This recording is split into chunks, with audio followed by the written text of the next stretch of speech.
الحمد لله نحمده ونستعينه ونستغفره ونؤمن به ونتوكل عليه ونعوذ بالله من شرور أنفسنا ومن سيئات أعمالنا من يهده الله فلا مضل له ومن يضلل فلا هادي له وأشهد أن لا إله إلا الله وحده لا شريك له وأشهد أن محمدًا عبده ورسوله أرسله بالحق بشيرًا ونذيرًا أما بعد أعوذ بالله من الشيطان الرجيم يا أيها الذين آمنوا كلوا من طيبات ما رزقناكم واشكروا لله إن كنتم إياه تعبدون۔ اے ایمان والو، جو پاک چیزیں ہم نے تم کو بخشی ہیں ان کو کھاؤ اور اللہ کا شکر ادا کرو اگر تم اسی کی عبادت کرنے والے ہو۔ رب اشرح لی صدری ویسر لی امری واحلل عقدۃ من لسانی یفقہوا قولی سبحانک لا علم لنا الا ما علمتنا انک انت العلیم الحکیم۔ اللہم صلی علی محمد وعلی آل محمد کما صلیت علی ابراہیم وعلی آل ابراہیم انک حمید مجید۔ اللہم بارک علی محمد وعلی آل محمد کما بارکت علی ابراہیم وعلی آل ابراہیم انک حمید مجید۔ معزز اور محترم سامعین، آج کے درس قرآن کا موضوع ہے رزق حلال کی اہمیت۔ سب سے پہلے آپ کے سامنے رزق حلال کی اہمیت اور اس کے فوائد اور ثمرات کا ذکر ہوگا، پھر حرام کے نقصانات کی وضاحت کی جائے گی، اور آخر میں انشاءاللہ ہم اس چیز کا جائزہ لیں گے کہ وہ کون سے ذرائع اور اسباب ہیں جن کی وجہ سے آدمی کا رزق حرام ہو جاتا ہے، تاکہ ہم ان اسباب سے اپنے آپ کو بچا سکیں اور حرام سے ہم بچ سکیں۔ اللہ تعالیٰ نے اس آیت مبارکہ میں اہل ایمان کو اپنے رزق میں سے پاکیزہ چیزیں کھانے کا حکم دیا ہے، اور اس کے ساتھ ارشاد فرمایا کہ تم اللہ کی شکر گزاری اور اس کی عبادت کرو۔ اگر تم واقعی اس کے شکر گزار بندے بننا چاہتے ہو اور اسی کی عبادت کرنا چاہتے ہو تو پھر تم اللہ کے دیے ہوئے رزق میں سے پاک، طیب اور حلال چیزوں کو کھاؤ اور پیو۔ اس کا مطلب یہ ہوا کہ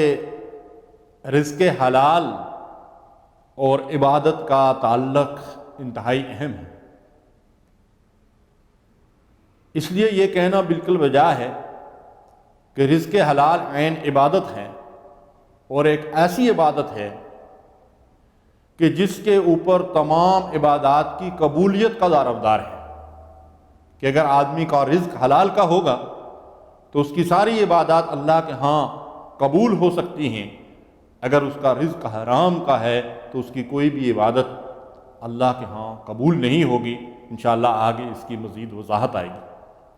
تو جہاں اللہ تعالیٰ نے ہمیں حلال کھانے کا حکم دیا ہے، وہاں قرآن و سنت کے ذریعے سے ہمیں یہ رہنمائی بھی ملتی ہے کہ ہمیں حرام سے بچنا چاہیے۔ ارشاد باری تعالیٰ ہے وَلَا تَأْكُلُوا أَمْوَالَكُمْ بَيْنَكُمْ بِالْبَاطِلِ، آپس میں ایک دوسرے کے مال ناجائز ذریعوں سے مت کھایا کرو۔ یعنی جو بھی ذرائع غلط اور ناجائز اور حرام ہیں ان ذریعوں سے دوسروں کا مال ہڑپ کر کے مت کھاؤ۔ حرام کھانے سے اللہ تبارک و تعالیٰ نے منع فرمایا ہے۔ رزق کے حوالے سے سب سے پہلی بات ہمیں یہ ذہن نشین کر لینی چاہیے کہ اللہ رب العالمین نے ہر ذی روح کا رزق اس کے دنیا میں آنے سے پہلے مقرر کر دیا ہے، اور ہمارا اس پہ ایمان اور یقین ہونا چاہیے کہ جو رزق اللہ نے ہمارا مقدر کر دیا ہے وہ رزق پورا کیے بغیر ہم دنیا سے رخصت نہیں ہو سکتے۔ الا وَإِنَّ لَن تَمُوتَ حَتَّى تَسْتَكْمِلَ رِزْقَهَا، سن لو آگاہ رہو کہ تم میں موت اس وقت تک نہیں آئے گی جب تک تم اپنا رزق پورا نہ کر لو۔ اب رزق اللہ تعالیٰ نے جو میرا مقدر کر دیا ہے وہی مجھے ملے گا، تو اگر اس بات پہ مجھے ایمان اور یقین حاصل ہو جائے تو پھر رزق کے حصول کے لیے مجھے کسی حرام ذریعے کو اختیار کرنے کی ضرورت نہیں ہے، اس لیے کہ ملنا مجھے وہی ہے جو اللہ نے میرا مقدر کر دیا ہے۔ اب اللہ تعالیٰ نے مجھے ارادہ اور اختیار کی آزادی بخشی ہے، اور اسی آزادی کی وجہ سے تو انسان اللہ کے سامنے جواب دہ ہے کہ اس آزادی کو وہ غلط استعمال کرتا ہے یا اللہ اور رسول کی ہدایت کے مطابق صحیح استعمال کرتا ہے۔ تو اب رزق کمانے کے لیے انسان جو اپنے ارادہ اور اختیار کی آزادی کو استعمال کرتا ہے، تو اگر وہ اللہ تعالیٰ نے جو اسے جائز اور حلال طریقے اور ذریعے بتائے ہیں ان ذریعوں سے رزق حاصل کرتا ہے، تو وہی رزق جو اللہ نے اس کا مقدر کر دیا ہے اس کی صحیح اور جہد کے نتیجے میں اسے ملے گا، اور وہ رزق اس کے لیے حلال ہوگا، اور وہ اس کی نجات کا ذریعہ بنے گا، اور وہ اپنے اہل و عیال اور اللہ کی راہ میں خرچ کرے گا تو خیر و برکت کا باعث بنے گا۔ لیکن اپنے ارادہ اور اختیار کی آزادی کو غلط استعمال کر کے اگر آدمی حرام اور ناجائز ذرائع سے رزق حاصل کرتا ہے تو وہ رزق اس کے لیے دنیا اور آخرت کا وبال اور آخرت کی بربادی کا باعث بنے گا۔ تو سب سے پہلی بات ہمیں اس پہ یقین اور ایمان ہونا چاہیے کہ اللہ نے جو رزق میرا مقدر کر دیا ہے، جو میری تقدیر میں لکھ دیا ہے، وہی رزق مجھے ملنا ہے، اور میں اس کے حصول کے لیے جائز ذرائع کو ہی اختیار کروں۔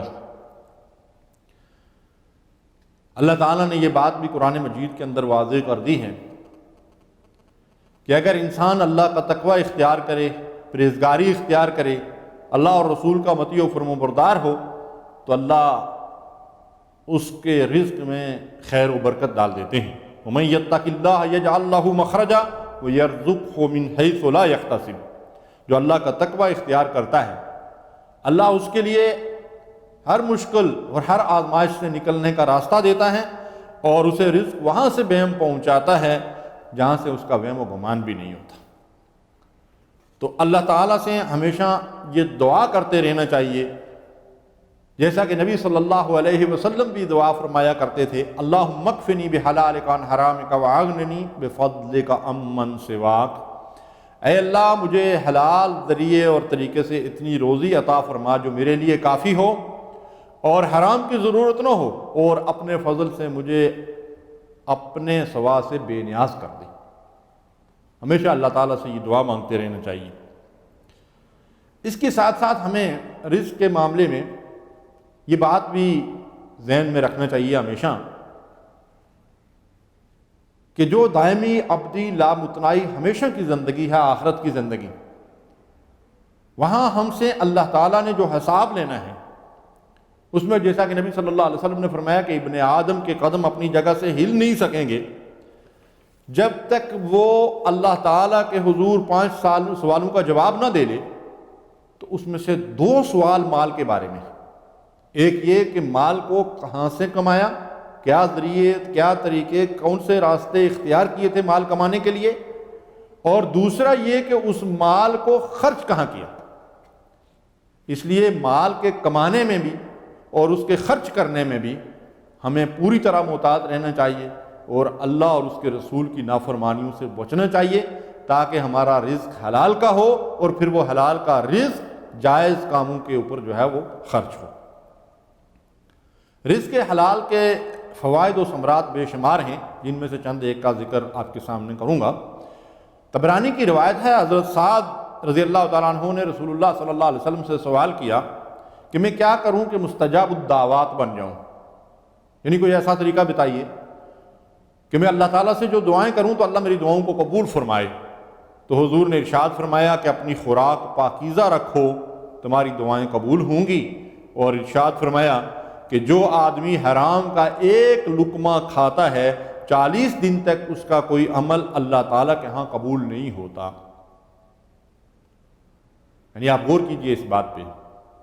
آج ہماری دعائیں قبول نہیں ہو رہی ہیں تو اس کے بے شمار دوسرے جو اسباب ہیں ان میں سے ایک بڑا سبب رزق حرام ہے، کہ اگر رزق حرام کا ہوگا تو اللہ کے ہاں ہماری کوئی دعا جو ہے وہ قبول نہیں ہوگی۔ اور جیسا کہ وضاحت آ چکی ہے کہ حرام کا ایک لقمہ کھانے والے کی 40 دن تک اگر کوئی عبادت قبول نہیں ہوتی، تو جہاں انسان کا سارا رزق حرام کا ہو، اس کا کھانا پینا پہننا حرام کا ہو، تو اس کی دعائیں اور اس کی عبادات اللہ کے ہاں کیوں کر قبول ہو سکتی ہیں؟ اللہ کے نبی صلی اللہ علیہ وسلم نے ارشاد فرمایا کہ اللہ کی حرام کی ہوئی چیزوں سے بچو، تم سب سے بڑے عابد بن جاؤ گے۔ اور آپ نے ارشاد فرمایا کہ جو شخص حلال طلب کرے، یعنی حلال کا ذریعہ اختیار کرے، رزق حلال کا کمائے تاکہ سوال سے بچا رہے، تاکہ اسے کسی کے سامنے ہاتھ نہ پھیلانا پڑے، اور اپنی اولاد کی کفالت کرے، یعنی اپنے اہل و عیال کی ضرورتوں کو پورا کر سکے، اور پڑوسی پر شفقت کرے، یعنی کسی پڑوسی کو اگر وہ مستحق اور ضرورت مند ہے تو اپنے مال میں سے اس کی بھی مدد کر سکے، اس نیت سے آدمی حلال کا رزق اگر کماتا ہے تو اللہ کے نبی صلی اللہ علیہ وسلم فرماتے ہیں کہ وہ اللہ سے اس حال میں ملے گا کہ اس کا چہرہ 14ویں کے چاند کی طرح روشن ہوگا۔ سبحان اللہ، یعنی حلال کمانے کے کس قدر فوائد و ثمرات ہیں۔ حضرت لقمان اپنے بیٹے کو وصیت کرتے ہیں کہ حلال کمائی کے ذریعے سے اللہ سے مدد مانگو، کیونکہ جب آدمی تنگ دست ہو جاتا ہے تو اس کا دین کمزور ہو جاتا ہے، عقل کم ہو جاتی ہے، مروت ختم ہو جاتی ہے، اور لوگ اسے حقیر سمجھنے لگتے ہیں۔ اس لیے رزق حلال کے لیے انسان کو تگ و دو کرنی چاہیے، کوشش کرنی چاہیے اور محنت کرنی چاہیے۔ اللہ کے حبیب علیہ الصلوۃ والسلام ارشاد فرماتے ہیں کہ حلال کی طلب جہاد ہے، اور اللہ تعالیٰ پیشہ ور بندے کو پسند فرماتا ہے، یعنی جو لوگ محنت کر کے کماتے ہیں اللہ تعالیٰ ان کو پسند فرماتا ہے۔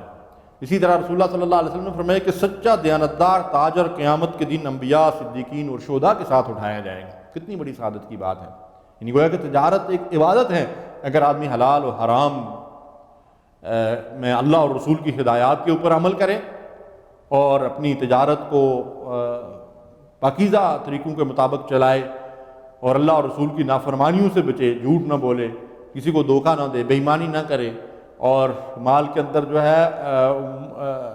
وہ گھٹیا قسم کی چیزیں جو ہے وہ لوگوں کو دھوکہ دینے کے لیے استعمال نہ کرے، تو یقیناً دیانتداری کے ساتھ اگر اور سچائی کے ساتھ وہ اپنا کاروبار کرتا ہے تو آخرت میں اللہ تعالیٰ اسے کتنے بلند درجات عطا فرمائے گا کہ انبیاء، صدیقین اور شہداء کے ساتھ اس کو اٹھایا جائے گا۔ رسول اللہ صلی اللہ علیہ وسلم نے ہاتھ کی کمائی کو بڑا پسند فرمایا، تو آپ نے ارشاد فرمایا کہ ہاتھ کی کمائی سے بہتر کبھی کسی نے کھانا نہیں کھایا، اور اللہ کے نبی داؤد علیہ السلام ہاتھ کی کمائی سے کھاتے تھے، لوہے کا کام کیا کرتے تھے۔ تو رزق حلال کے لیے کسی بھی جائز ذریعے اور پیشے کو اختیار کرنے میں کبھی کوئی آر محسوس نہیں کرنا چاہیے، بلکہ یہ اللہ تعالیٰ کو انتہائی پسند ہے۔ الکاسب و حبیب اللہ، اللہ تعالیٰ ہاتھ سے محنت کرنے والے کو محبوب رکھتا ہے، اللہ اس کو پسند کرتا ہے۔ اور یہ جو مختلف پیشے ہیں یہ انبیاء علیہ السلام نے اختیار کیے۔ سیدنا آدم علیہ السلام کے بارے میں روایات میں آتا ہے کہ وہ کھیتی باڑی کرتے تھے، نوح علیہ السلام بڑھئی کا کام کرتے تھے، ادریس علیہ السلام نے درزی کا کام کیا، ابراہیم اور لوط علیہ السلام نے زمینداری کا کام کیا، حضرت صالح علیہ السلام اور نبی کریم صلی اللہ علیہ وسلم، حضرت موسیٰ علیہ السلام، شعیب علیہ السلام، انہوں نے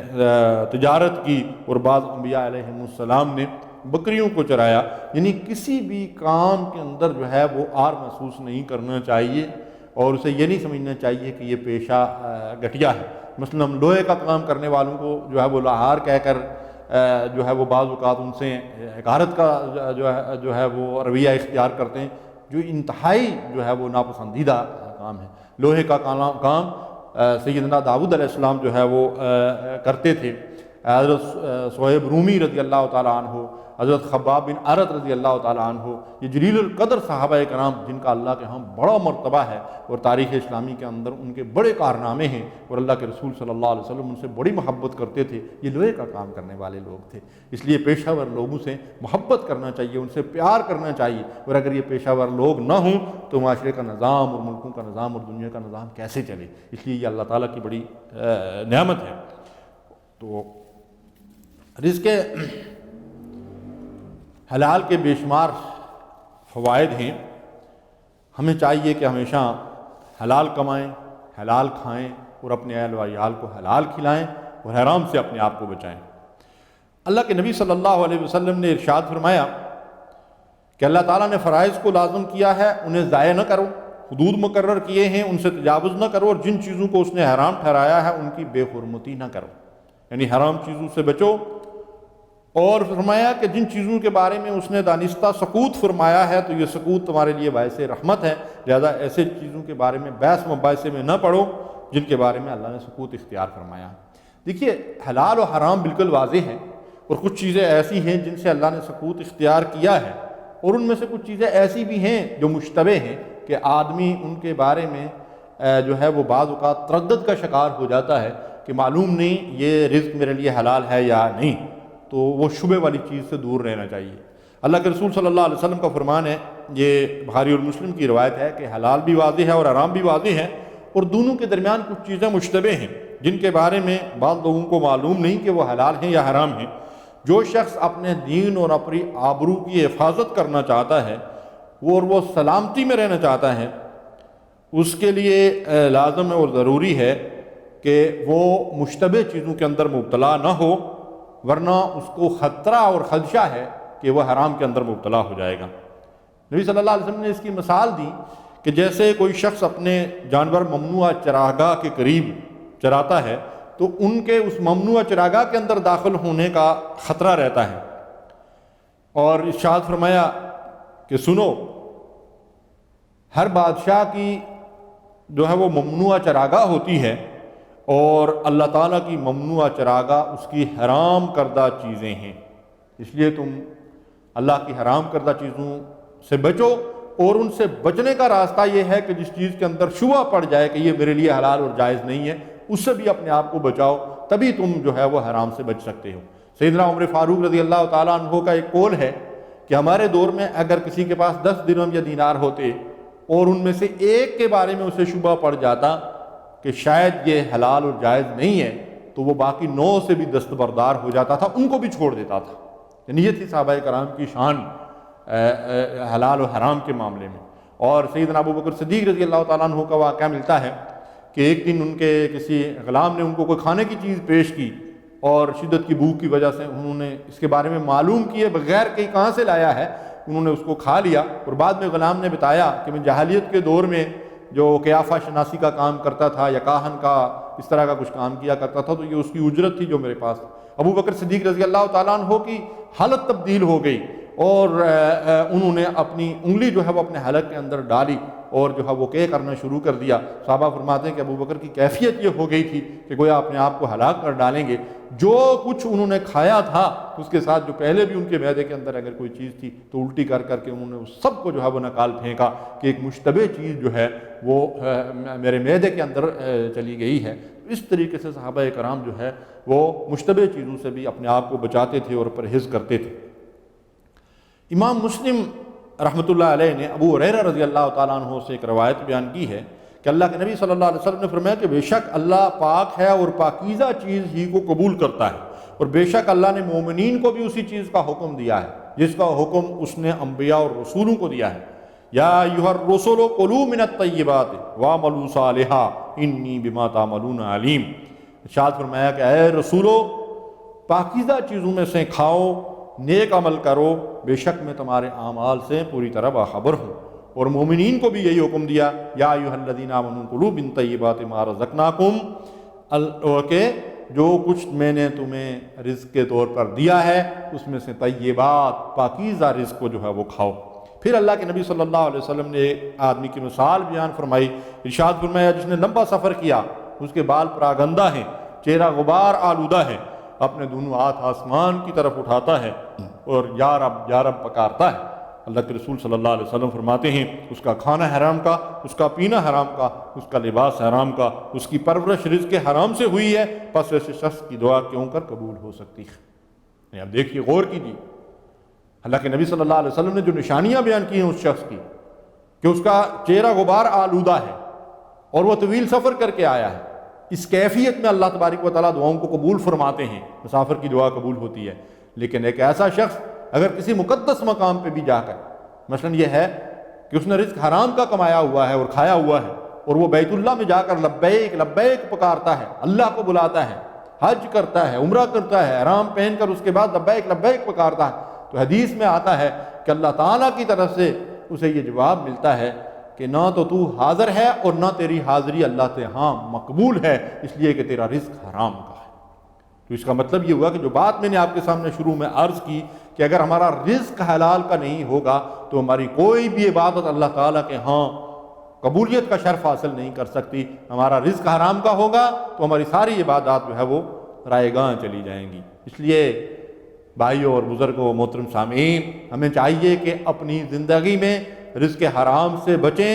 اور رزق حلال کے اوپر جو ہے وہ قناعت کریں تاکہ وہ رزق دنیا اور آخرت میں ہماری بہتری اور بھلائی کا ذریعہ بنے۔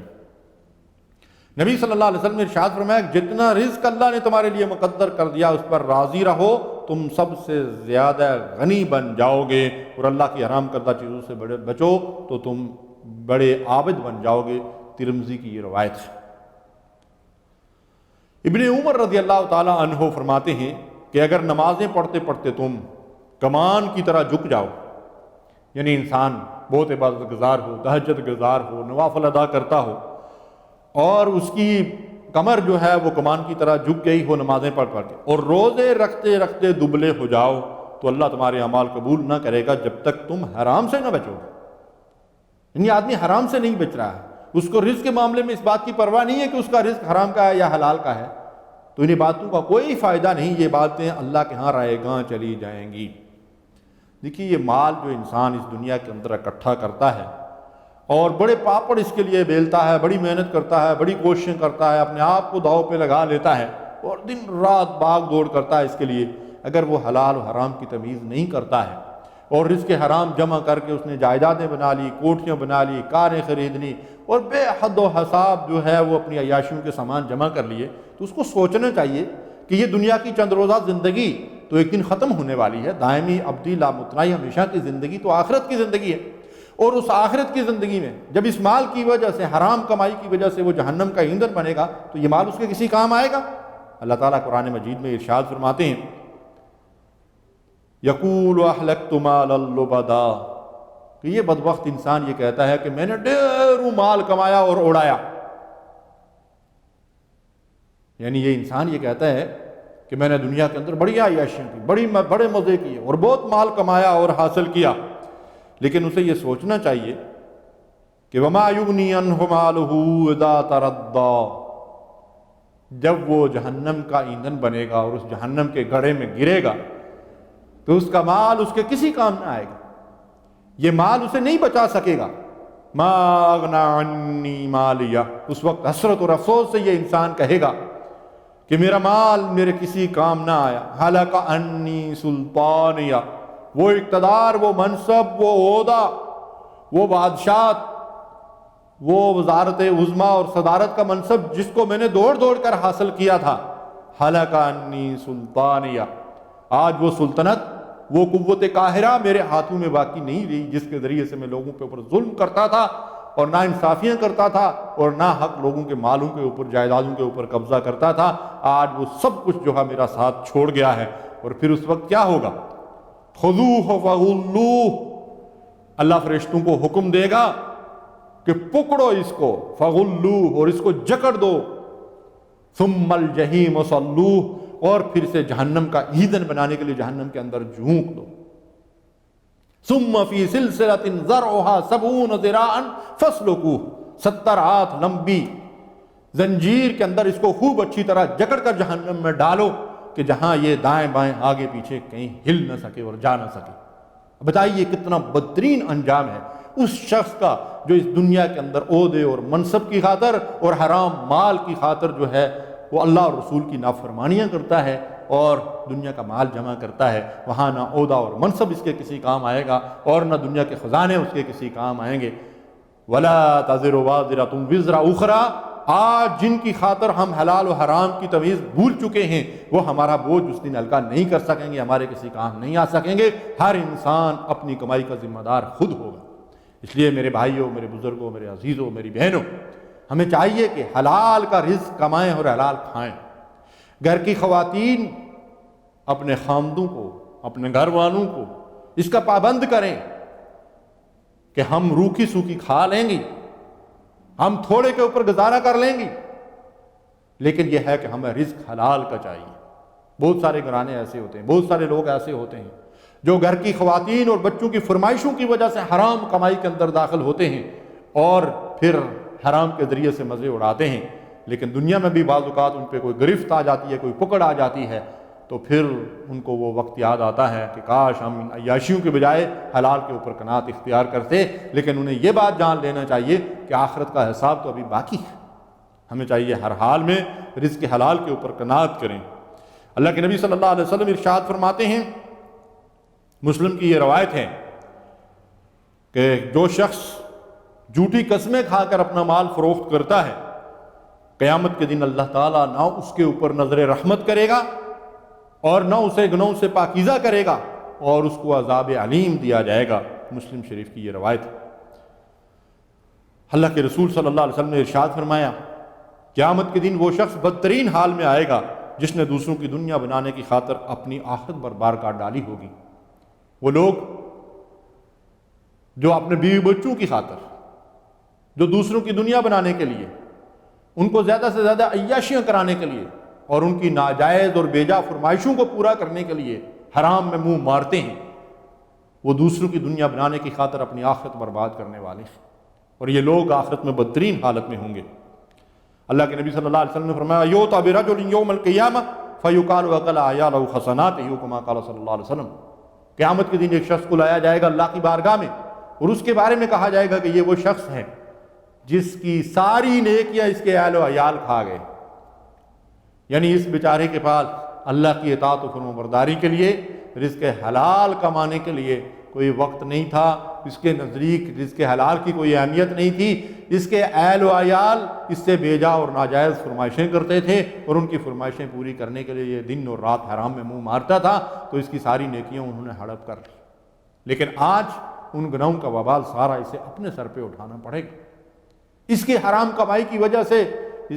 کوئی اور اس کا ذمہ دار نہیں ہوگا، اس لیے کہ اللہ نے پہلے ہی یہ فیصلہ سنا دیا ہے کہ وَلَا تَزِرُ وَازِرَةٌ وِزْرَ أُخْرَىٰ، وہاں کوئی کسی کا بوجھ نہیں اٹھائے گا، کوئی کسی کی جو ہے وہ برائیوں کا ذمہ دار نہیں ہوگا۔ جس طرح کسی کو کسی دوسرے کی نیکی کا فائدہ نہیں پہنچے گا، اس طرح کسی کو کسی دوسرے کے گناہ کا وبال بھی اس کے اوپر نہیں آئے گا۔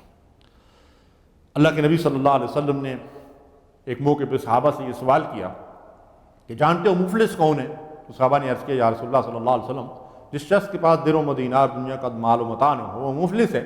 اللہ کے نبی صلی اللہ علیہ وسلم نے فرمایا کہ میری امت کا مفلس وہ شخص ہے کہ جو نماز، روزے اور زکوٰۃ کے ساتھ آئے گا، یعنی اس نے نیکی کے سارے کام کیے ہوں گے، فرائض کی پابندی کی ہوگی، نمازیں بھی پڑھی ہوں گی، روزے بھی رکھے ہیں، زکوٰۃ بھی ادا کی ہے، لیکن حقوق العباد ضائع کیے ہیں، کسی کو گالی دے کر آیا ہے، کسی کے اوپر تہمت لگائی ہے، کسی کا مال حرام کھایا ہے، کسی کا خون بہایا ہے اور کسی کو مارا پیٹا ہے۔ اب یہ اہل حقوق اس سے اپنے حقوق طلب کرتے ہیں، تو اللہ کے نبی صلی اللہ علیہ وسلم نے فرمایا کہ اس کے پاس وہاں دینے کے لیے کیا ہے؟ وہاں ایک ہی کرنسی ہے، نیکی اور بدی، اسی سے سارا لین دین ہوگا۔ اس شخص کی ساری نیکیاں، نمازیں بھی، روزے بھی، صدقات بھی، خیرات بھی، زکوٰۃ بھی، وہ نیکیاں اہل حقوق پہ تقسیم کر دی جائیں گی، اور جب اس کی نیکیاں ختم ہو جائیں گی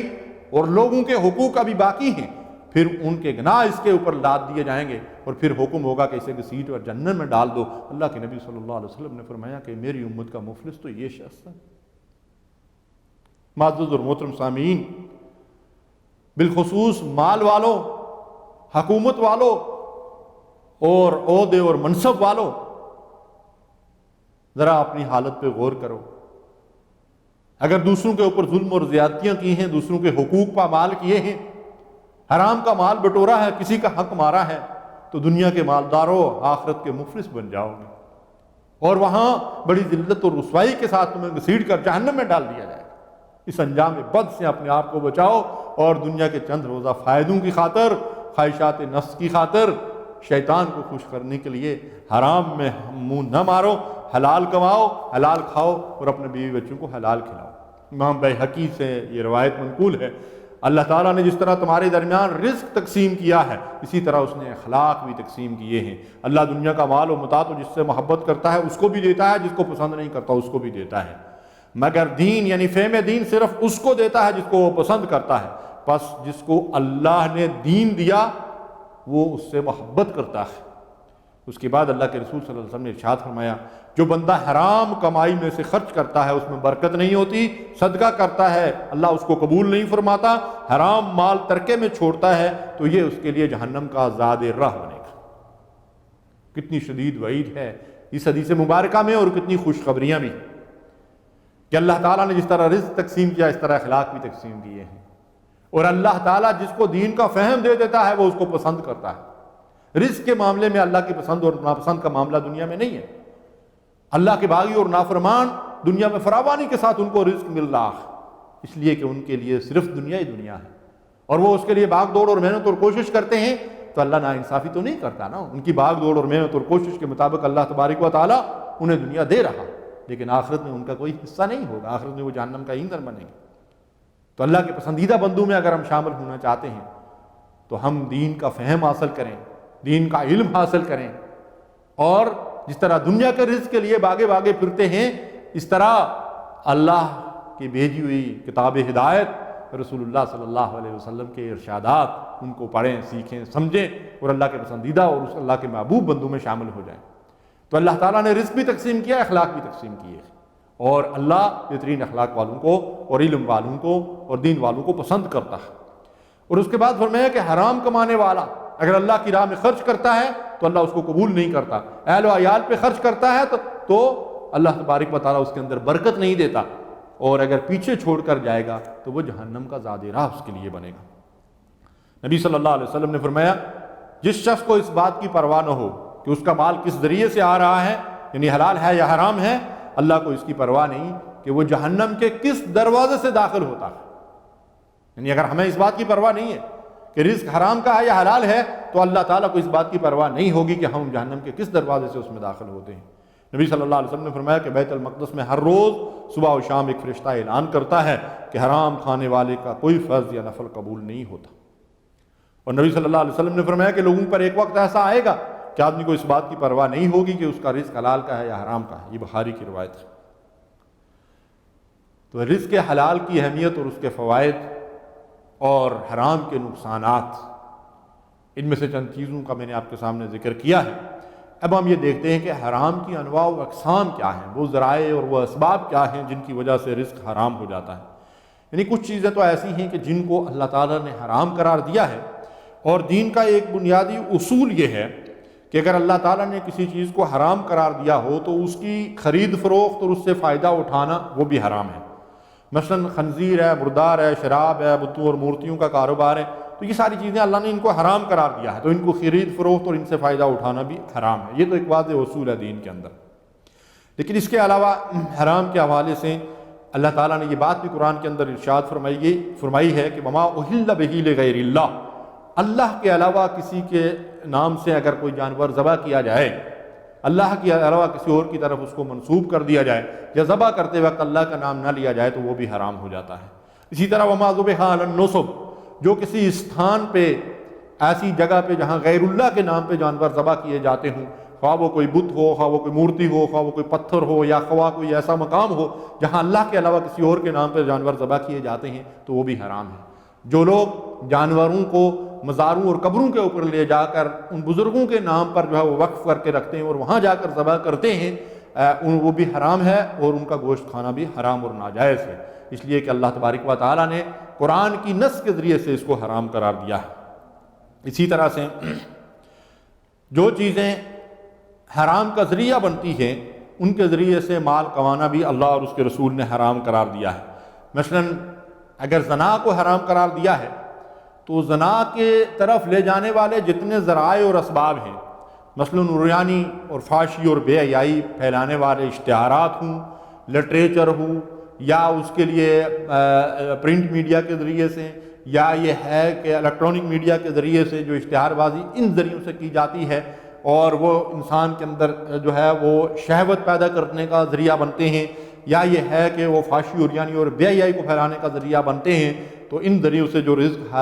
کمایا جاتا ہے اور حاصل کیا جاتا ہے وہ بھی حرام ہے۔ اسی طرح گانے بجانے اور موسیقی اور ان چیزوں کے ذریعے سے، سینمے کے ذریعے سے، فلموں کے ذریعے سے جو کمائی کی جاتی ہے، کیونکہ یہ ساری چیزیں حرام ہیں اور ان ذریعوں سے حاصل ہونے والا رزق بھی حرام ہو جاتا ہے۔ خرید و فروخت میں مثلا اگر کوئی شراب کی جو ہے وہ خرید و فروخت کرتا ہے، اگرچہ وہ خود نہ پیتا ہو لیکن وہ یہ کہے کہ میں خود تو نہیں پیتا، اللہ نے اس کو حرام کیا ہے، لیکن میں اسے گاڑی میں اٹھا کر لے جاتا ہوں. جیسے مغربی ممالک میں لوگ جاتے ہیں اور وہاں ظاہر ہے وہ ملازم ہوتے ہیں اور ان کے ہاں تو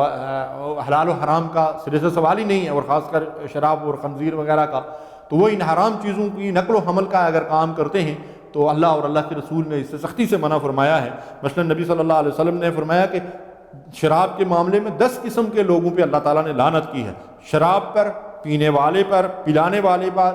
بیچنے والے پر، خریدنے والے پر، نچوڑنے والے پر، جس کے لیے نچوڑی گئی اس پر، اٹھانے والے پر، جس کے لیے اٹھائی جائے اس پر، اور اس کی قیمت کھانے والے پر. تو اس طرح سے اگر ہم صرف ان حرام چیزوں کی نقل و حمل کا کام کریں گے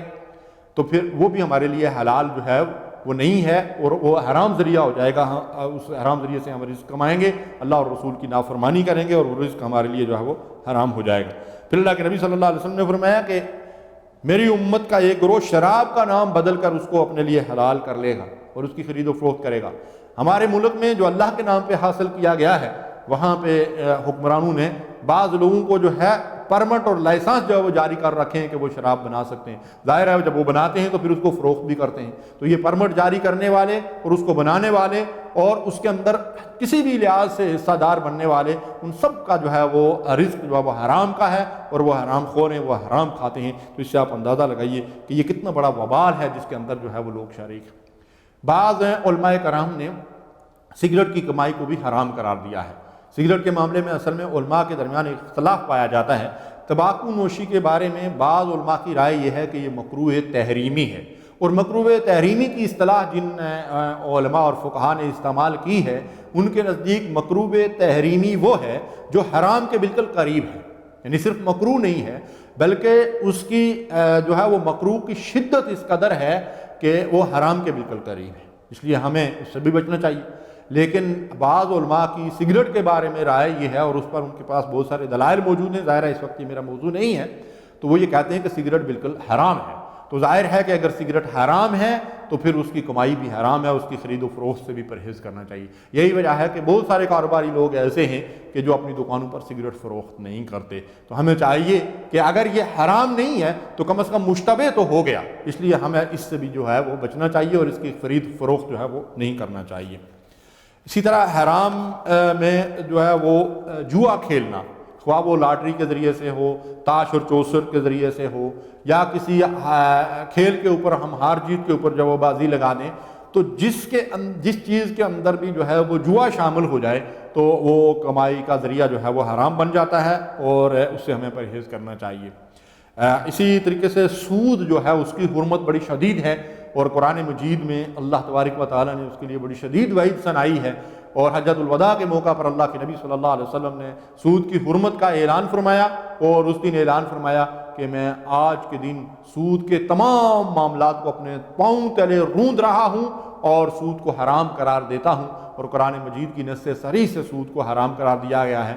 سود خواہ دو افراد کے درمیان معاملہ ہو، یا مطلب قوموں کے درمیان ہو، یا فرد اور بینک کے درمیان معاملہ ہو، سود ہر صورت میں ہر طرح کا جو ہے وہ ناجائز ہے. اور ہمیں یہود و نصارہ کی طرح وہ ہیلے بانے اختیار نہیں کرنے چاہیے کہ جس طرح سے انہوں نے اللہ کی حرام کردہ چیزوں کے بارے میں ہیلے بانے اختیار کر کے انہوں نے حرام کو جو ہے وہ حلال کر لیا تھا. اسی طرح نبی صلی اللہ علیہ وسلم نے فرمایا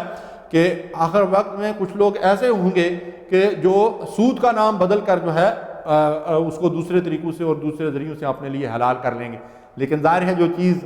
اللہ کے علم میں اور اللہ کے نزدیک اور اللہ کی شریعت میں حرام ہے، وہ ہمارے علم بانوں سے اور ہمارے دوسرے نام رکھ لینے سے وہ ہمارے لیے حلال نہیں ہوگی. کتنے لوگ ہیں جو پردیس میں بڑی محنت اور مشقت سے کمائی کرتے ہیں، تکلیفیں اٹھاتے ہیں، اور اس کے بعد اس کمائی کو جا کر اپنے بیوی بچوں کے نام پہ جو ہے وہ 7 سال کے لیے اور 5 سال کے لیے اور 10 سال کے لیے بینکوں میں جمع کروا دیتے ہیں، اور وہ کہتے ہیں کہ اتنے عرصے کے بعد یہ رقم جو ہے وہ دگنی ہو جائے گی. اور یہ بالکل صریح حرام ہے، اور اس کے اندر علماء کا کوئی اختلاف بھی نہیں ہے. تو یہ حرام کی کمائی، حلال کی کمائی کے اندر حرام شامل کر کے پھر ہم وہ بیوی بچوں کو کھلائیں گے، تو آپ حدیث سن چکے ہیں، قرآن کی آیات سن چکے ہیں. پھر نہ اس کے اندر برکت ہوگی، اور نہ وہ رزق حلال حرام کھانے کے بعد اور رزق حرام کھانے کے بعد نہ ہی ہم اللہ کی رضا حاصل کر سکتے ہیں، نہ ہماری عبادتیں کسی کام کی ہیں. پھر حرام کے ذریعے سے ہم حج کرتے رہیں دکھلاوے کو اور شہرت کے لیے، حاجی صاحب بن جائیں، کوئی فائدہ نہیں ہے. اس کا۔ عبادتیں کر کر کے ہماری کمر جھک جائے، روزے رکھ رکھ کر ہم دبلے ہو جائیں، لیکن ہماری وہ ساری باتیں اللہ کے ہاں رائے کہاں چلی جائیں گی۔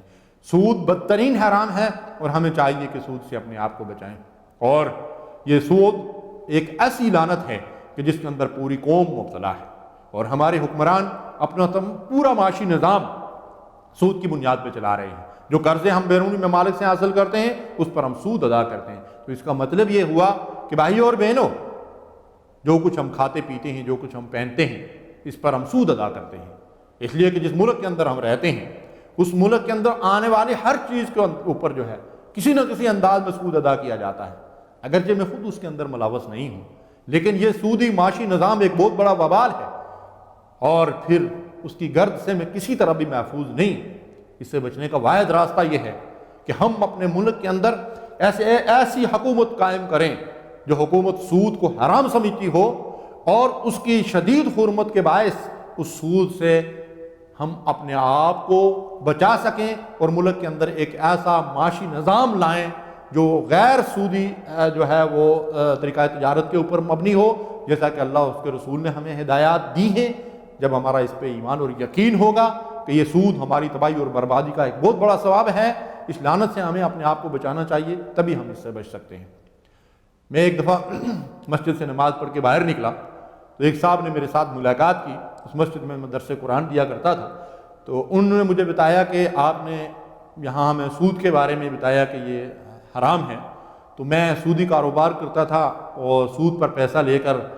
گاڑیاں بناتا تھا اور ان کو بیچتا تھا، بڑا بزنس تھا، لیکن ساری زندگی کبھی میں قرض کے نیچے سے نہیں نکل سکا، ہمیشہ میرے اوپر قرضہ رہتا تھا۔ اور ان صاحب نے مجھے بتایا کہ اب میں نے وہ سودی معاملات سارے ترک کر کے 1 سال ہو گیا، صرف 1500 ریال کی نوکری کرتا ہوں، اور اللہ کا فضل و کرم ہے کہ میرے ذمہ کسی کا کوئی قرض اور کوئی لین دین نہیں۔ تو دیکھیے اللہ تعالیٰ نے جو حلال کے فوائد و ثمرات ہمارے سامنے رکھے ہیں، اگر ہمارا ان پہ ایمان و یقین ہے تو وہ فوائد و ثمرات ہمیں اس طریقے سے ملتے ہیں۔ پھر اس رزق کے اندر اللہ تبارک و تعالیٰ برکت ڈال دیتا ہے، اور جب ہم حرام میں ہاتھ ماریں گے تو برکت سے بھی محروم ہوں گے، دنیا اور آخرت میں وبال بنے گا، اور جہنم کا ایندھن بننے کا سبب بنے گا۔ اللہ تعالیٰ ہمیں حرام سے بچائے۔ سود کے بارے میں نبی صلی اللہ علیہ وسلم فرماتے ہیں کہ جس بستی میں سود اور زنا کا ظہور ہوتا ہے تو لوگ اللہ کے عذاب کو دعوت دیتے ہیں۔ تو یہ سود بدترین حرام ہے۔ رسول اللہ صلی اللہ علیہ وسلم فرماتے ہیں کہ سود کے 70 کے قریب درجات ہیں، اور ان میں سب سے کم درجے کا جو گناہ ہے وہ یہ ہے کہ کوئی آدمی سود کھانے والا ایسا ہے جیسا ہے وہ اپنی ماں سے برا فعل کرتا ہے، نعوذ باللہ۔ کتنا شدید گناہ ہے، لیکن اس کے باوجود بہت سارے مسلمان ہیں جو سود کی اس شدید حرمت کے باوجود سود سے اپنے آپ کو نہیں بچاتے۔ اللہ کے نبی صلی اللہ علیہ وسلم نے ارشاد فرمایا کہ میں نے معراج کی رات کچھ ایسے لوگوں کو دیکھا کہ جن کے پیٹ کل بیوت گروں کی مانت جو ہے وہ بڑے بڑے گروندے تھے، اور ان کے اندر سانپ اور بچھو باہر سے نظر آ رہے تھے۔ تو میں نے فرشتے سے پوچھا کہ یہ کیا ماجرا ہے؟ تو فرشتے نے بتایا کہ یہ سود خور لوگ ہیں جن کی آخرت میں یہ سزا ہوگی۔ اللہ تعالیٰ ہمیں اس وبال اور عذاب سے بچائے، اور حلال کمانے اور حلال کھانے کی اللہ تعالیٰ ہمیں توفیق عطا فرمائے۔ رشوت ایک بدترین حرام ہے، اور نبی صلی اللہ علیہ وسلم نے رشوت لینے والے پہ لعنت بھی فرمائی، اور ارشاد فرمایا الراشی والمرتشی کلاہما فی النار، رشوت لینے والا اور دینے والا دونوں جو ہیں وہ جہنم میں جائیں گے۔ اس طرح بطاخوری، اقربا پروری، اس کے ذریعے سے جو فائدے حاصل کیے جاتے ہیں یہ بھی حرام ہے۔ اور ووٹ کو بیچنا، ووٹ ایک قوم کی اور اللہ رسول کی امانت ہوتا ہے، اور اس امانت کو اہل آدمی تک پہنچانا اس کی ذمہ داری بنتی ہے جو ووٹ ادا کر رہا ہے۔ اگر اس نے وہ دنیا کا کوئی مفاد حاصل کرنے کے لیے نااہل شخص کے حق میں اپنی رائے دی ہے اور اپنا ووٹ دیا ہے، اور اس کے بدلے میں کوئی فائدہ سمیٹا ہے، تو وہ فائدہ اس کے لیے بالکل حرام اور نجس ہے۔ مال کا عیب چھپا کر اس کو فروخت کرنا حرام ہے۔ امام ابو حنیفہ رحمۃ اللہ علیہ نے اپنے ایک نوکر یا غلام کو بھیجا کپڑا فروخت کرنے کے لیے، اور کسی ایک تھان میں داغ تھا، اس سے کہا کہ یہ جس کو بیچو گے اس کو کھول کر بتا دینا۔ وہ بھول گیا، جب واپس آیا تو آپ نے اس سے پوچھا تو اس نے کہا کہ نہیں میں تو بھول گیا۔ تو امام صاحب نے فرمایا جاؤ یہ سارا مال اللہ کی راہ میں بانٹ دو، مجھے اس کی ضرورت نہیں ہے، یہ مشتبہ ہو گیا۔ تو مال کا عیب چھپا کر کوئی بھی چیز ہے اس کو فروخت کرنا یہ بہت بڑا گناہ ہے۔ اس طرح احتکار ذخیرہ اندوزی یعنی مال کو روک دینا، جیسے مارکیٹ میں لوگ چینی، گیہوں اور دوسری چیزیں جو ہیں آٹا وغیرہ ان چیزوں کو روک لیتے ہیں، اور پھر جب لوگ بیچارے بھوکے ان چیزوں کے لیے ترس رہے ہوتے ہیں تو پھر ان چیزوں کو مارکیٹ میں لے کر آتے ہیں اور منہ مانگے قیمت دے لیتے ہیں۔ اس طرح سے کسی چیز کو روک لینا اور اللہ کے بندوں کو تکلیف پہنچانا اور پھر اسے مارکیٹ میں لا کر اس سے زیادہ فائدہ اٹھانا، اس کو اللہ کے رسول صلی اللہ علیہ وسلم نے حرام قرار دیا ہے۔ اور آپ نے ارشاد فرمایا جو شخص 40 دن تک اللہ روکے رکھے،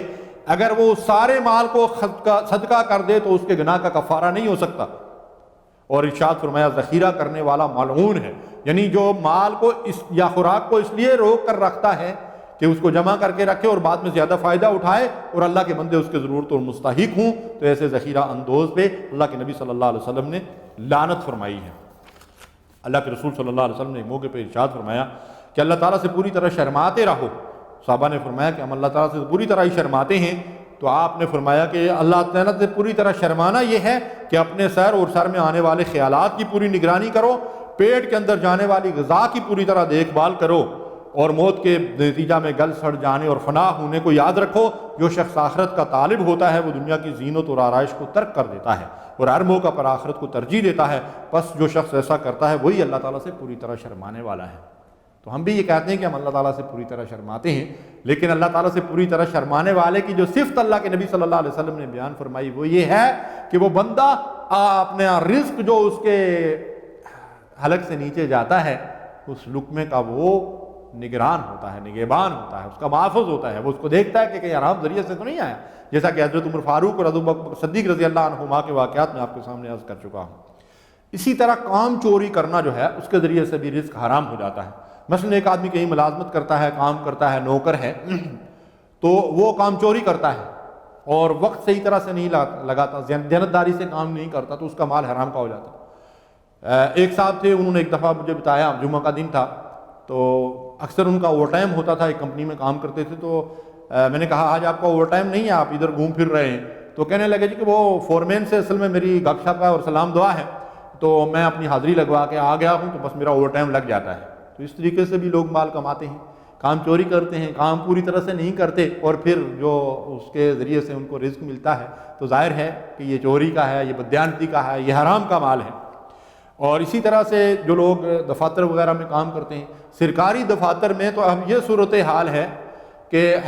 بعض لوگ تو سرے سے جاتے ہی نہیں، خاص کر ہم اپنے ملک میں اگر دیکھیں تو تعلیمی اداروں کا کیا حال ہے۔ سرکاری تعلیمی اداروں میں بہت سارے جو ہے وہ اساتذہ کرام ایسے ہیں کہ جو اس مقدس پیشے کے ساتھ بھی جو ہے بڑا مجرمانہ رویہ جو ہے انہوں نے اختیار کیا ہوا ہے، اور سرکاری سکولوں میں وہ اپنی حاضری لگوانے کے لیے جاتے ہیں اور بعض سرے سے حاضری بھی نہیں لگواتے اور مہینے کی جو ہے وہ پوری تنخواہ لیتے ہیں۔ ایک ایسا سکول جس کے اندر خود میں نے میٹرک تک تعلیم حاصل کی ہے، تو اتفاق سے جو ہے کہ کسی چھٹی کے دوران وہاں جانا ہوا تو میں نے دیکھا کہ وہ سکول جہاں ایک ایک کلاس کے اندر جو ہے وہ مطلب یہ ہے کہ 150 لڑکے ہوا کرتے تھے اور پورے سکول میں ہزاروں کی تعداد میں بچے ہوتے تھے، ہائی سکول تھا، وہاں میں نے دیکھا کہ 90-100 کے قریب جو ہے وہ بچے بیٹھے ہوئے۔ تو میں نے کسی سے پوچھا کہ اس سکول میں ٹیچروں کی تعداد کتنی ہے، تو انہوں نے بتایا کہ 25 سے کچھ زیادہ ہی ہے۔ اب آپ بتائیے، 25 سے کچھ زیادہ ہی تعداد ہے، اور ایک سینئر ٹیچر جو ہے وہ 30-30 ہزار 50-50 ہزار جو ہے وہ تنخواہ لے رہا ہے۔ وہ سارے لوگ یعنی جہاں جس سکول کے اندر یہ ایک سکول کی حالت ہے، اور اکثر و بیشتر ہمارے ملک کے اندر جو ہے وہ سکولوں کی جو سرکاری سکول ہیں ان کے اندر یہی صورتحال ہے۔ تو ان اساتذہ کرام کو سوچنا چاہیے کہ ان کے لیے یہ رزق حلال کا ہے، اور پھر یہ ہے کہ تعلیم کے شعبے کے اندر اس قدر کرپشن اور بددیانتی اور حرام خوریاں، تو بتائیے کہ ہم دنیا کے اندر ذلیل و خوار نہیں ہوں گے تو اور ہمارا کیا حال ہوگا۔ تو ہمیں چاہیے کہ جو ہے ہم اللہ کا خوف کریں، آخرت میں اللہ کے سامنے جوابدہی کا احساس کریں۔ کچھ لوگ ایسے ہیں کہ جن سے جب بات ہوتی ہے کہ ہاں جی آپ کی تنخواہ کتنی ہے، جی تنخواہ تو 1500 ہے، 2000 ہے، لیکن 200-400 جو ہے وہ اوپر سے ہو جاتے ہیں۔ بھائی صاحب یہ اوپر سے کہاں سے آتے ہیں؟ من و سلوا تو موسیٰ علیہ السلام کی قوم پہ نازل ہوتا تھا، یہ اوپر سے مراد یہ ہوتی ہے کسی کو دھوکہ دیتا ہوں، کسی کے ساتھ فراڈ کرتا ہوں، کہیں سے بل زیادہ بنوا لیتا ہوں، تو اس طریقے سے ادھر ادھر سے بٹور کر جو ہے ڈرائیور حضرات ہیں گاڑیاں چلاتے ہیں، پیٹرول جب ڈالتے ہیں تو وہاں سے جو ہے وہ بل زیادہ بنواتے ہیں، یا کسی اور ذریعے سے کوئی کام کرواتے ہیں وہاں سے بل زیادہ بنواتے ہیں، تو اس طریقے سے جو ہے وہ حرام بٹورتے ہیں، اور وہ کہتے ہیں کہ جی 1500-2000 تنخواہ ہے لیکن 200-400 اوپر کی کمائی جو ہے وہ ہو جاتی ہے۔ تو یہ اوپر کی کمائی ہمارے لیے حرام، ناجائز اور نجس۔ ایک واقعہ ملتا ہے بڑا خوفناک اور دردناک، اللہ کے نبی صلی اللہ علیہ وسلم کے دور میں ایک آدمی کی وفات ہو گئی تو آپ کو اطلاع ہوئی تو آپ نے فرمایا کہ وہ شخص جہنمی ہے۔ لوگوں نے دریافت کیا تو پتہ یہ چلا کہ مال غنیمت میں سے اس شخص نے ایک چادر چوری کر لی تھی، اس کی وجہ سے وہ شخص جہنم کا ایندھن بن گیا۔ سوچئے، غور کیجئے، آج ہم کس کس طریقے سے چوریاں کرتے ہیں، کس کس طریقے سے بددیانتیاں اور خیانتیں کرتے ہیں، اور کس طرح حرام کا مال بٹورتے ہیں، آخرت میں ہمارا کیا حال ہوگا۔ ہمیں اللہ کے عذاب سے ڈرنا چاہیے۔ تو چوری جو ہے وہ حرام ہے، اور چوری کی بہت ساری اقسام ہیں، جیسا کہ بعض کا میں نے آپ کے سامنے ذکر کیا، اور یہاں تک نبی صلی اللہ علیہ وسلم نے ارشاد فرمایا کہ جس نے چوری کا مال خریدا درآں حالانکہ اسے معلوم تھا کہ وہ مال چوری کا ہے تو وہ گناہ میں برابر کا شریک ہے۔ اسی طرح رسول اللہ صلی اللہ علیہ وسلم نے فرمایا کہ جس نے قرض لیا اور واپسی کی نیت نہیں تھی وہ بھی دراصل چور ہے۔ خیانت اور دھوکہ دہی بھی ایک طرح کی چوری ہے۔ اسی طرح بددیانتی اور خیانت سے جو ہے مال کمانا، جھوٹ بول کر جو ہے وہ مال کمانا اور دھوکہ دینا، نبی صلی اللہ علیہ وسلم نے ارشاد فرمایا من غشنا فلیس منا، جو کسی کو دھوکہ دیتا ہے وہ ہم میں سے نہیں ہے۔ مثلاً یہ ہے کہ گھٹیا مال جو ہے وہ کسی چیز کے اندر تیار کرتے ہوئے ڈال دینا، کارخانوں اور فیکٹریوں کے اندر جو مال تیار ہوتا ہے، لیکن اچھے مال کا جو ہے وہ پیسہ وصول کرنا، اور اس طریقے سے کسی گاہک کو دھوکہ دے دینا، اس کی آنکھوں میں دھول جھونکنا، یا کوئی چیز فروخت کرنے کے لیے انسان جائے اس کے اندر جو ہے وہ کوئی خامی ہو، کوئی خرابی ہو، لیکن اس کا اظہار نہ کرنا۔ اس طریقے سے نبی صلی اللہ علیہ وسلم نے فرمایا کہ جس قوم میں خیانت کا بازار گرم ہوگا اللہ تعالیٰ اس میں دشمن کا خوف اور دہشت پھیلا دے گا۔ اور جہاں تک خیانت اور بددیانتی اور دوسروں کو دھوکہ دینے کا معاملہ ہے، اس میں ہمارے بزرگ اور سلف صالحین کس قدر محتاط رہتے تھے۔ ابن سیرین رحمۃ اللہ علیہ کا واقعہ ملتا ہے کہ کوئی چیز کسی کو فروخت کرتے تو اس کا عیب کھول کر بتا دیتے تھے، حتیٰ کہ انہوں نے ایک بکری فروخت کی تو خریدنے والے سے یہ کہا کہ اس بکری کے سامنے جب چارہ ڈالا جاتا ہے تو یہ اپنے پاؤں سے اسے الٹ دیتی ہے۔ بالکل معمولی سی ایک بات، اکثر جانور اس طرح سے کرتے ہیں، لیکن اتنی سی کمزوری بھی اس جانور کی اس کو بتا رہے ہیں جس شخص کو وہ مال فروخت کر رہے ہیں۔ تو ہماری اکثر کوشش یہ ہوتی ہے کہ جو چیز ہم کسی کو فروخت کریں اس کے سارے عیبوں کے اوپر پردہ ڈال دیں اور اس کی اچھائیوں کا خوب ذکر کریں، تذکرہ کریں، اور جھوٹی قسمیں کھائیں اور مال فروخت کریں، اور وہ رزق ہمارے لیے حرام کا ہو جاتا ہے۔ اس طرح ناپ تول میں کمی کرنا، قرآن مجید کے اندر اس کے لیے شدید وعید آئی ہے، اور نبی صلی اللہ علیہ وسلم نے فرمایا جس سوسائٹی میں ناپ تول میں کمی ہوگی وہ رزق کی برکت سے محروم ہوگا، جیسا کہ آج ہم اپنے معاشرے میں حال دیکھ رہے ہیں۔ اسی طرح قیمت بڑھانے کے لیے بولی زیادہ بولنا، یہ بھی اس کے ذریعے سے بھی حرام جو ہے رزق حرام ہو جاتا ہے۔ کسی کو عاق کر دینا یہ بہت بڑا گناہ ہے، وراثت سے کسی کو محروم کر دینا یہ بہت بڑا گناہ ہے۔ اسی طریقے سے ایک اور ذریعہ ہے وراثت کی تقسیم کے معاملے میں اللہ اور رسول کی ہدایات کے اوپر عمل نہ کرنا، اس سے رزق حرام ہو جاتا ہے۔ مثلاً والدین میں سے کسی کی وفات ہو گئی اور اس کے بعد اولاد آپس میں جب وراثت تقسیم کرتی ہے تو لڑکیوں کو وراثت سے، میراث سے بالکل حرام جو ہے وہ محروم کر دیا جاتا ہے۔ تو وہ بھائیوں نے جو بہنوں سے کا جو حق وراثت تھا، اگر اس کو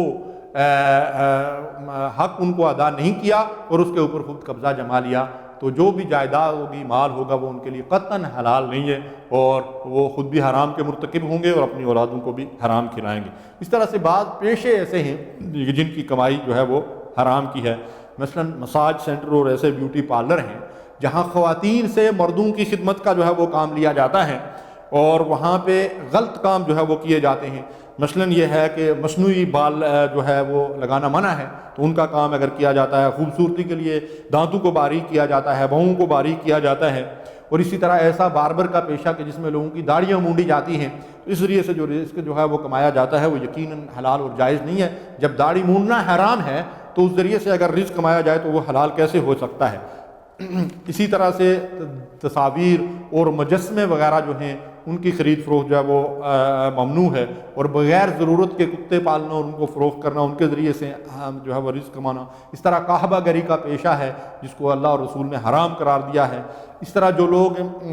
کاہن قسم کے لوگ ہیں، غیب کی خبریں لوگوں کو بتاتے ہیں، یہ مطلب یہ ہے کہ پامشٹ قسم کے لوگ ہیں، فالگیری کے ذریعے سے لوگوں کو غیب کی خبریں بتانے والے لوگ ہیں، آج کی لکیروں کے ذریعے سے قسمت کا حال بتانے والے لوگ ہیں، اور مختلف جو ہے وہ پرندوں کے ذریعے سے فال نکالنے والے یا جیسے بھی علم نجوم کے دعوے دار ہیں، وہ ان ناجائز ذریعوں سے جو بھی مال کماتے ہیں وہ ان کے لیے بالکل حرام اور ناجائز ہیں۔ اسی طرح سے بھیک مانگنا، سوال کرنا بغیر کسی شدید ضرورت کے، اگر آدمی بھیک مانگتا اور سوال کرتا ہے تو وہ رزق اس کے لیے بالکل حرام ہے، اور نبی صلی اللہ علیہ وسلم نے فرمایا کہ کسی ایسے صحت مند آدمی کے لیے صدقہ خیرات لینا جائز نہیں ہے جس کو اللہ تعالیٰ نے صحت و عافیت دی ہے اور وہ کام کر سکتا ہے۔ اور ارشاد فرمایا کہ جو شخص بھیک مانگنے کا عادی ہے اور وہ جو ہے وہ محنت مزدوری کر سکتا ہے تو اللہ قیامت کے دن اس کے چہرے پہ گوشت نہیں ہوگا اگر وہ بغیر ضرورت کے جو ہے وہ سوال کرتا ہے۔ تو ہمیں چاہیے کہ یہ جو ناجائز ذرائع جن کا میں نے آپ کے سامنے ذکر کیا ہے ان تمام ذرائع سے اپنے آپ کو بچائیں، اور اس کے علاوہ بھی وہ کچھ چیزیں ایسی ہو سکتی ہیں وقت کی کمی کی وجہ سے میں ان کا ذکر نہیں کر سکا یا جو میرے علم میں نہیں ہے۔ آج کل اس جدید دور میں بے شمار ایسے جو ہے وہ تکنیکی معاملات جو ہے وہ پیدا ہو گئے ہیں کہ تجارت اور کاروبار اور لین دین اور معاملات میں خرید فروخت میں جو ہے بہت ساری چیزیں ایسی آ گئی ہیں کہ جن کے بارے میں ہمیں پوری معلومات کر کے پھر کاروبار اور تجارت جو ہے وہ کرنا چاہیے، اور جو مشتبہ چیزوں سے ان سے اپنے آپ کو بچانا چاہیے، اور جن چیزوں کو اللہ اور اس کے رسول نے حرام قرار دیا ہے ان سے حتی الامکان جو ہے بچنے کی کوشش کرنا چاہیے، اور رزق حلال پہ اکتفا کرنا چاہیے۔ اللہ تعالیٰ سے ہمیشہ یہ دعا کرتے رہنا چاہیے، اللہم اکفنا بحلالک عن حرامک واغننا بفضلک عمن سواک، وآخر دعوانا الحمدللہ رب العالمین، وصلی اللہ علی نبینا محمد وعلی آلہ وصحبہ اجمعین۔